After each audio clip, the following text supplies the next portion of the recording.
کہ بھائی میت کو کیا ہو رہا ہے, عذاب ہو رہا ہے, ہم یہ جب کھائیں گے تو وہ عذاب وہاں سے, یہی مطلب ہے نا کھلانے کا.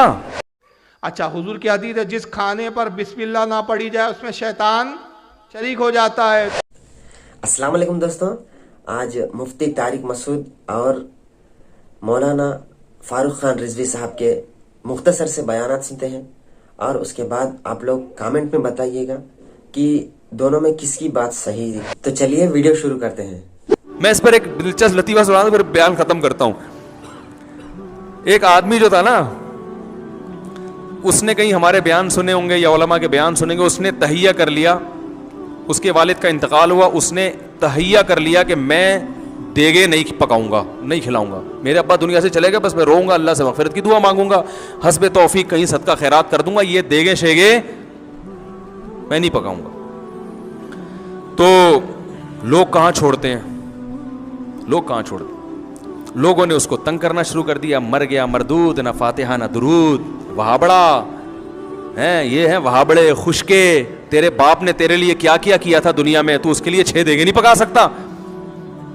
بھائی پبلک چھوڑتی نہیں ہے, تو پبلک نے اس کو تانے دینا شروع کیے, ابے تیرا باپ دنیا سے چلا گیا, یہ خشکا, یہ وہابڑے, اور یہ جو بھی تانے فرقہ پرستی کے دیے جاتے ہیں, خشکے, ان کی تو قسمت میں کھانا ہے ہی نہیں, ان کے تو گناہوں کی وجہ سے اللہ نے ان کو ویسے ہی بھوکا ننگا رکھا ہوا ہے. تو ایسے ایسے عجیب عجیب تانے نا. تو وہ بیچارہ تانوں, سب تانے تو انسان پہ اثر ہوتے ہیں.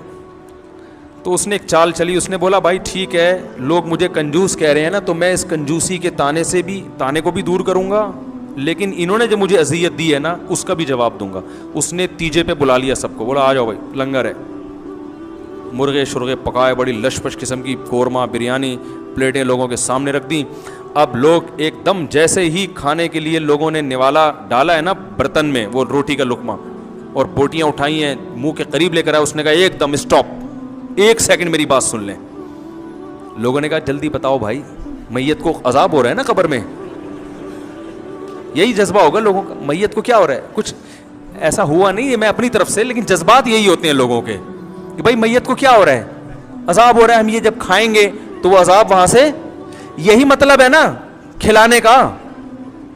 اور کیا مطلب ہے کہ ہم جب کھائیں گے تو اس کو فائدہ ہوگا, تو یہ مطلب ہوا کہ ہم نہیں کھائیں گے آج ہم تو فائدہ نہیں ہوگا. تو لوگ پریشان کہ یار تیرے ابا عذاب قبر ہو رہا ہے اور تو ہمیں کھانا نہیں دے رہا. اس نے کہا 1 منٹ تھوڑا سا صبر کرو. لوگوں نے کہا کیا کہہ رہے ہیں بھائی, مسئلہ یہ ہے کہ دیکھو میرے باپ کا انتقال ہو گیا, باپ سے کس کو محبت نہیں ہوتی, تو میرے منہ میں تو دال کا نوالا نہیں اتر رہا, غم سے میری یہ شدت ہے, اور تم کمبختو میرے گھر میں مرغے کھانے کے لیے آ گئے ہو, تمہیں شرم نہیں آتی, چلو بسم اللہ کرو, چلو کھاؤ.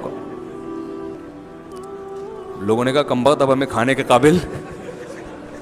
اب جو کچھ قرآن پڑھا گیا اس پر جو ثواب ہے اور جو کچھ کھلایا جاتا ہے اس پر جو ثواب ہے, تو ہم کہتے ہیں اس کا جو ثواب ہے پروردگار ہمارے فلاں مرحوم کو پہنچا دے, اور ثواب پہنچتا ہے. جیسے صحیح بخاری کی حدیث ہے, ایک خاتون آئی, یا رسول اللہ میرے والد کا انتقال ہو گیا, ان کو حج کرنے کی بڑی خواہش تھی لیکن وہ انتقال کر چکے, حج نہ کر سکے, تو اگر میں ان کی طرف سے حج کروں تو کیا ان کو ثواب پہنچے گا؟ تو حضور نے فرمایا اگر تیرے والد پر قرض ہوتا تو کیا اس کا قرض نہ اتارتی؟ کہا یا رسول اللہ ضرور اتارتی. تو کہا یہ بھی تجھ پر ایک قرض ہے, تو حج کر, اس کا ثواب تجھے بھی ملے گا, تیرے والد کو بھی ملے گا. یہی وجہ ہے کہ اس کو حج بدل بولتے ہیں, اور سارے وہابڑے بھی خوشی خوشی حج بدل کرتے ہیں. تو ان سے پوچھو کہ حج تم کرو اور جس کے طرف سے کر رہے اس کو تو ثواب مل جا رہا, لیکن جیسی فاتحہ کی بات آئی تو بولتے کچھ نہیں پہنچتا وہاں. کھانا پہنچتا ہے کیا؟ ابے ہم نے کب کہا کھانا پہنچتا ہے, ثواب پہنچتا ہے وہاں. اب بیچ میں ایک وہابی صاحب سے ہماری بحث ہو گئی تھی, بولے وہ ثواب پہنچتا ہے کیا وہاں؟ تو میں نے کہا بھائی آپ کی اماں زندہ ہے کیا انتقال کر کے؟ بولے اماں مر چکی. ابا کب انتقال؟ میں نے کہا اللہ کی لعنت ہو تیری ماں پر اور تیرے باپ پر. بولے یار آپ تو گالی گلوچ پہ آ گئے. میں نے کہا کیوں بھائی, ابا تو مر چکے, اماں مر چکے. میں نے کہا اللہ کی لعنت ہو, تو لعنت پہنچ گئی کیا؟ تو لعنت پہنچ سکتی ہے تو ثواب نہیں پہنچ سکتا.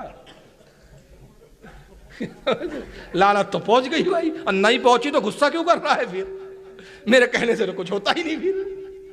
تو جب بھی کوئی وہابی بولے فاتحہ دیتے ہو پہنچتا کیا, تو فٹ سے بولنا لعنت ہو تیری ماں پر, لعنت ہو تیرے دادا پر. کہنا فکر مت کر, نہیں پہنچیں گی, نہیں لعنت نہیں پہنچیں گی. بولنا لیکن اگر لعنت پہنچ سکتی ہے تو پھر ایصال ثواب بھی پہنچ سکتا ہے. تو حضرت انس کہتے ہیں رضی اللہ تعالیٰ عنہ حضور نے جو چاہا جہاں سے چاہا پڑھا اور کہا انس اب یہ پیالہ اٹھا اور ہر صحابی کے سامنے رکھتا جا.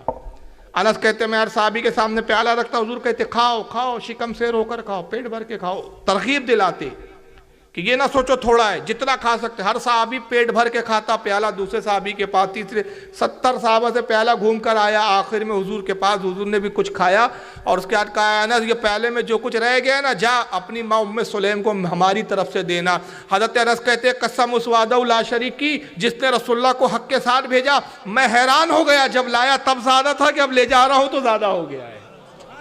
یعنی کھانے کا جب لے جا رہے جتنا لائے اس سے زیادہ تھا, اتنی برکت ہو گئی. اسی کو کہتے ہیں فاتحہ. اور فاتحہ تو وابڑا بھی پڑھتا ہے لیکن اس کو احساس نہیں ہے میں پڑھتا ہوں کر کے. بھائی قرآن پڑھنا ہی کا نام فاتحہ ہے نا, کھانے کے سامنے رکھ کے. تو وہاں بھی کیا بسم اللہ الرحمن الرحیم نہیں پڑھتا؟ پڑھتا ہے نا. اور بسم اللہ الرحمن الرحیم بھی قرآن کی کیا ہے؟ آیت ہے. جب ایک آیت پڑھی جا سکتی ہے تو بہت ساری آیت کیوں نہیں پڑھی جا سکتی؟ اچھا حضور کی حدیث ہے جس کھانے پر بسم اللہ نہ پڑھی جائے اس میں شیطان شریک ہو جاتا ہے. تو پتہ چلا کہ فاتحہ کا کھانا تو برکت والا ہو جاتا ہے, جس کھانے پر فاتحہ نہ پڑھی جائے اس میں شیطان شریک ہو جاتا ہے. کیونکہ بسم اللہ بھی جو ہے وہ ایک فاتحہ کا ہی عمل ہے نا, وہ بھی قرآن کی ہی آیت ہے.